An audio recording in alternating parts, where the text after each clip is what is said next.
Retour aux origines. Et aujourd'hui, pour vous, Franck, une question de Philippe sur la page Facebook de l'émission. Il voudrait en savoir plus sur le port des cravates chez les messieurs. Commençons par dire qu'il y a eu des cravates dans une époque extrêmement reculée. Vous savez que dans la Rome antique, on connaissait cet accessoire sous le nom de focalium.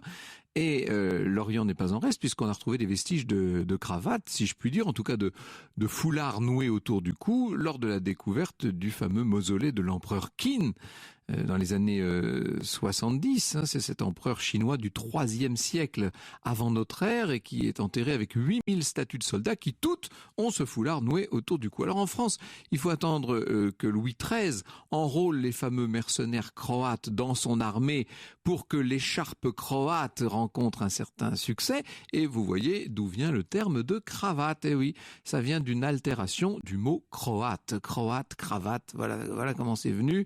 On met au placard les jabots de dentelle et les vieilles fraises, et l'on se lance dans ces foulards qu'on se met à nouer de toutes les manières possibles. C'est sous le règne de Louis XIV que la cravate, maintenant on peut ainsi l'appeler, va connaître le plus grand succès. Le roi Soleil a été conquis, il ira jusqu'à créer un poste de cravatier, s'il vous plaît, un officier qui répond aux ordres du grand maître de la garde-robe du roi.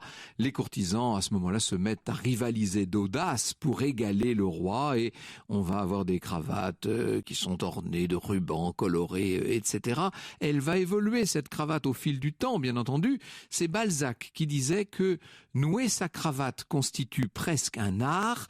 Il conclut ainsi son traité de la cravate. Il s'agit d'un chapitre de son traité de la vie élégante de 1830. Je le cite: « Une cravate bien mise, c'est un de ces traits de génie qui se sentent, qui s'admirent, mais ne s'analysent ni ne s'enseignent. »